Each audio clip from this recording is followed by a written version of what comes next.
क्या होता है कि जब भी आपकी फिल्में रिलीज होने वाली होती है तो कुछ ना कुछ थोड़ी बहुत कंट्रोवर्सी हो जाती है, तो उसको क्या आप अपने लिए ऑस्पिशियस ये मानते हैं कि चलिए अगर कंट्रोवर्सी हो गई तो फिर तो फिल्म जो है वो पक्की सुपर हिट है? नहीं, ऐसा नहीं है। मैं एक्चुअली कंट्रोवर्सी से दूर भागता हूँ, लेकिन अब माहौल कुछ ऐसा हो गया है कि ख़ास तौर से अगर आप कोई नामी इंसान हैं तो कई लोग आपसे जुड़ना चाहते हैं और वो क्रिएट करते हैं कंट्रोवर्सीज़, उनका भला होता है उसमें।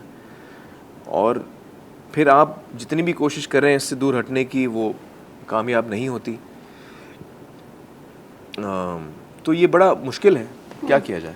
अपनी तरफ से मैं सच्चाई से पेश आने की कोशिश करता हूँ और मैं उम्मीद करता हूँ कि लोग मुझ पर भरोसा करें।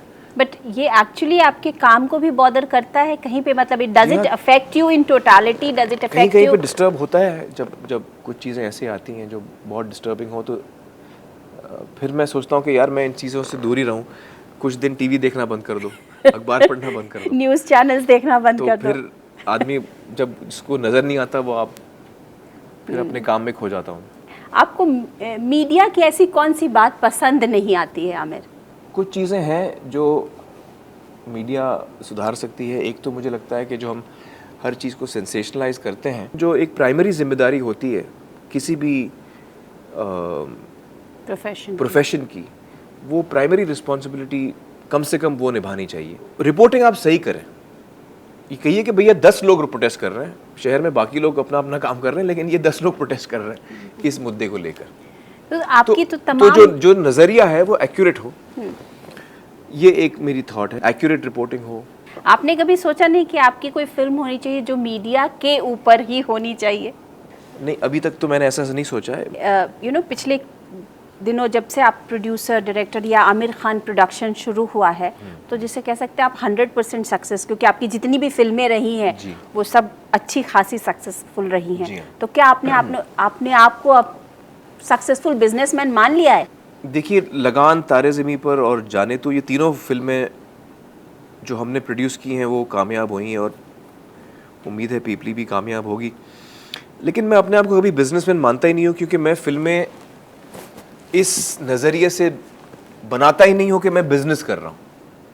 अगर मैं बिज़नेस के नज़रिए से बनाता तो मैं चारों फिल्म में से एक भी नहीं प्रोड्यूस करता।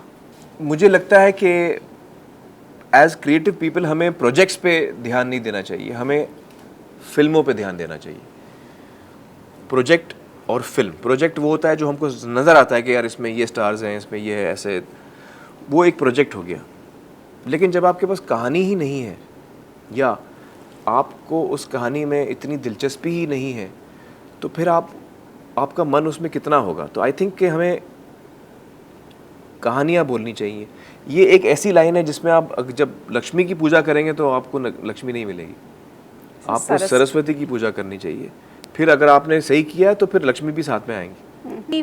फिल्में आपके प्रोडक्शन हाउस से निकल रही हैं, उसमें कहा हमेशा जाता है कि दो चीज़ें उसकी खासियत होती हैं। एक तो ये कि उनके नाम कुछ अलग तरीके से होते हैं, तारे ज़मीं पर, या पीपली लाइव, धोबी घाट, मतलब थोड़े कन्वेंशनल नेम तो ऑब्वियसली नहीं है ये। हाँ, अब चक्कर ये कि ये फिल्में भी अलग हैं तो नाम भी उनके अलग होते हैं।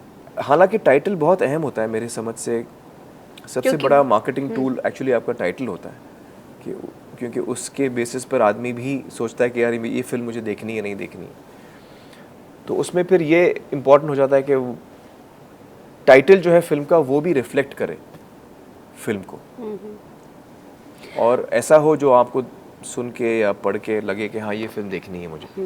आमिर, ये क्यों कहा जाता है कि आमिर खान का डायरेक्टर्स या उनके साथ हमेशा क्रिएटिव डिफरेंसेस हमेशा होते हैं, ऐसा क्यों?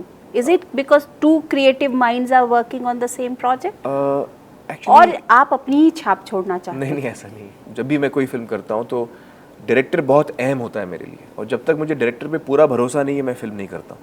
और जब मैं किसी डायरेक्टर के साथ काम करने के लिए तैयार होता हूँ तो वो इसलिए क्योंकि वो बहुत काबिल है, फिर मुझे दखल देने की ज़रूरत पड़ती नहीं, और ना मैं उस किस्म का इंसान हूँ जो दखल देता हूँ। फिल्म मेकिंग में ये बहुत आम है कि डिफरेंसेस ऑफ ओपिनियंस भी होते हैं,